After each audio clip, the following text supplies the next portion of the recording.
Today has been a day full of FUD. Just a non-stop FUD day today of people saying, look, Ripple is going to get resued by the SEC. They are going to appeal the verdict that was handed to them last week.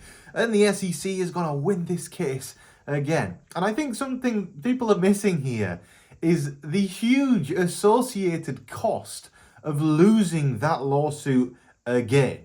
Is Gary Gensler going to risk his job, his position, his reputation on a case that has already been lost and will probably be lost again if they were to appeal it? The judgment likely wouldn't change. The judge of the case wouldn't change. Nothing about the case would change. And it would take another 2 or 3 years for that lawsuit to end, costing the SEC hundreds more millions in legal fees at the same time which they're trying to sue Coinbase and they're trying to sue BINANCE.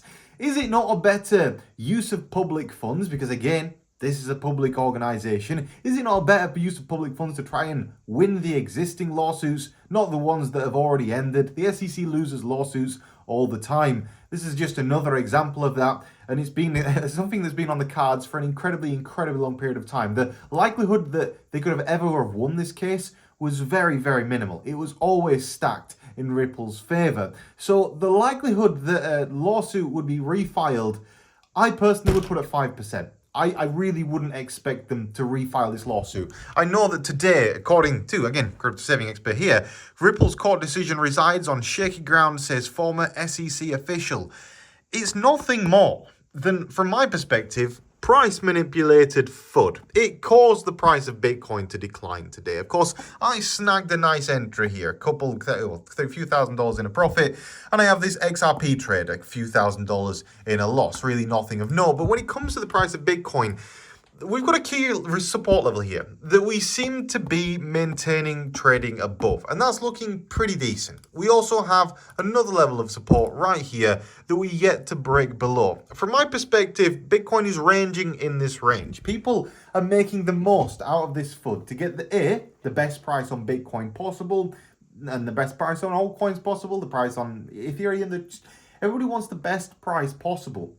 I just don't buy into this FUD right now. The XRP, for some reason, is going to get re-sued and the SEC is going to appeal it. Initially, I even had a call with everybody at Crypto Saving Expert this morning saying, honestly, guys, I think that they might do it.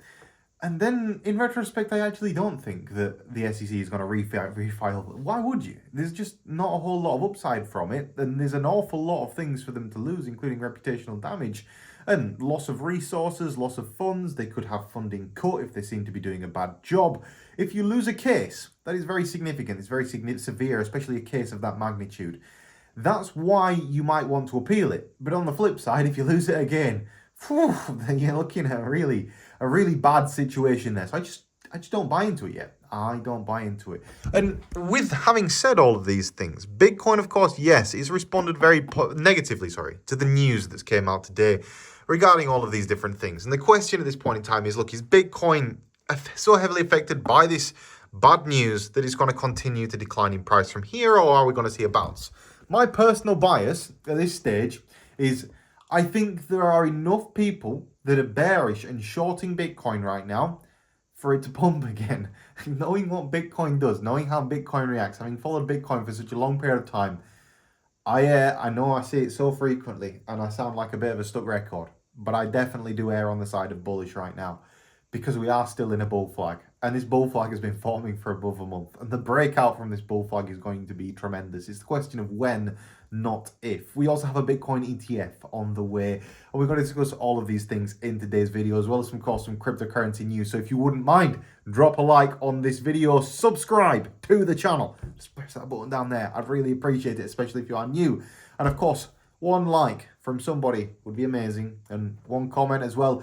I noticed that on the last video, nobody really left comments, so leave a comment. What's your favorite color? Let me know. Comment section. Use it. It really helps with video engagement and all that other good stuff. And yeah, let your friends know my videos and all that kind of thing. But anyway, current price of Bitcoin. What's going on here? It looks decent. I know it doesn't look decent from on the surface, But we actually had a really nice bounce over the course of the past hour or so. If you look at the 5-minute chart here, yeah, we wicked down pretty severely. It dropped all the way down here to $29,700. But as you'll know if you've been watching the channel for a while, our go bearish point is that $29,500 level, the low of this range here, of which we didn't reach.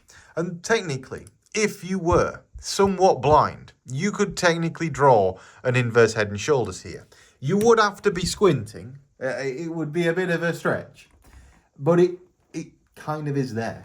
And the market looks somewhat decent, honestly. All we're doing right now is retesting the previous high. That's not a bad thing. We're just eating into this range of liquidity right here. We're sussing it out. Again, we found support in this range. Again, there's not a lot of liquidity in this range. And it's likely we return back up to the volume center here, somewhere around $30,500.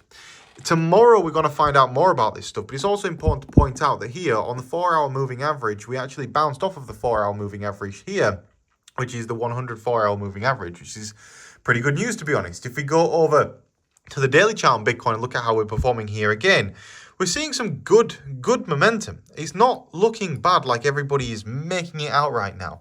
And to be honest, you've got some good upwards momentum throughout the course of this so far this year. Bull flag, a breakout, bull flag, breakout.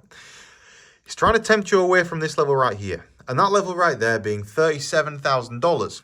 It seems more likely than ever, in my opinion, that we actually come up to that level. And I was expecting a breakout here at 32,000. We did temporarily get that breakout, and then since then we've failed. And the question is, look, how long are we going to fail for? Is this going to be another month of sideways? And I said this at the start of the month. Look, Bitcoin will probably range between $29,000 and $32,000 for an extended period of time.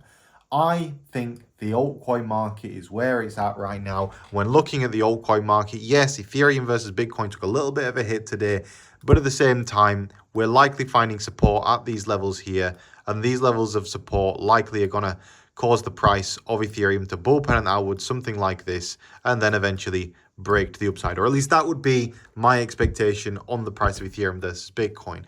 When it comes to the price of XRP recently, again, XRP is not looking bad. Everybody's acting to say that all of this FUD is about XRP. You'd expect XRP's price to be performing a lot worse than it's actually performing. It's still sat 74 cents, and I still think that XRP is going to go above $1. I'm still quite confident about that, especially given that today we've still seen virtually zero support in the value of the US dollar. It just keeps dropping. Even today, down another 0.06%. So, from my perspective, the dollar looks weak.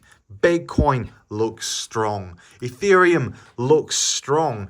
And a bounce in this market here, of this magnitude, bearing in mind the size of this bounce so far from the absolute bottom here, is now around 1% up. We're about 1% up from the bottom in the past hour and 25 minutes. That's quite a significant bounce. Nothing major significant. And for Ethereum to break back into its previous trading range here, it needs to break above this level of resistance. And that level of resistance on the chart is somewhere sitting around $1,920.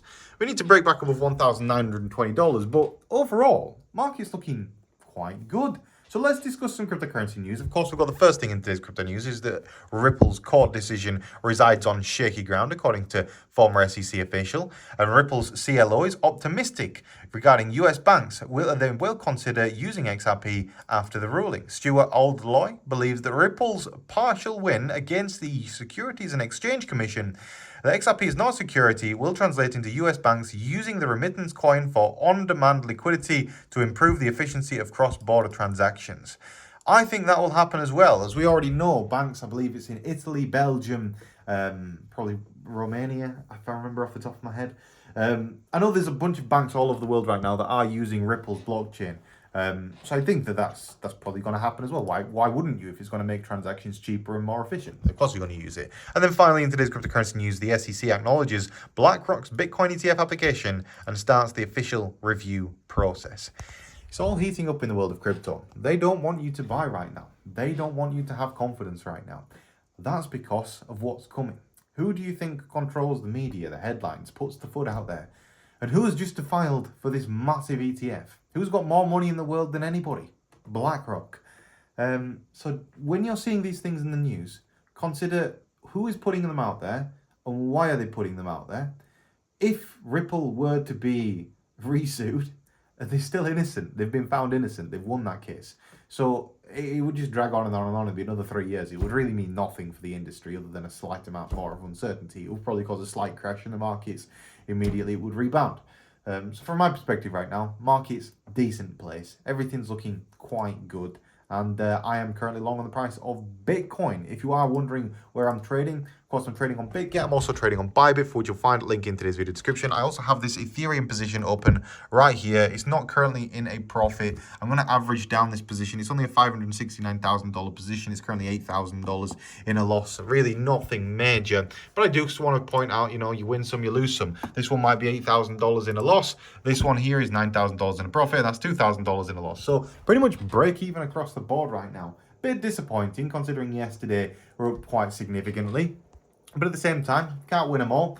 Kind of knew this would happen today as well, which is frustrating. It's just I've been driving all day, so I couldn't really do anything about it. So it's one of them things, and yeah, get back to it. I think the markets are going to bounce. I'm going to try and average down as low as possible and wait for that bounce as and when it comes. If it doesn't come, stop losses will trigger. I'll be out of the markets and I'll be looking for entries lower down the pipeline. So on that note, guys, if you are interested in trading, check out the link for BYBIT in today's video description. If you sign up on that link, you become eligible for the Rolex giveaway, which is starting in the next few days. Yeah, you need to deposit, you need to be trading on that link. And have a great day, everybody. Thank you all for watching. Subscribe, like, and I'll see you.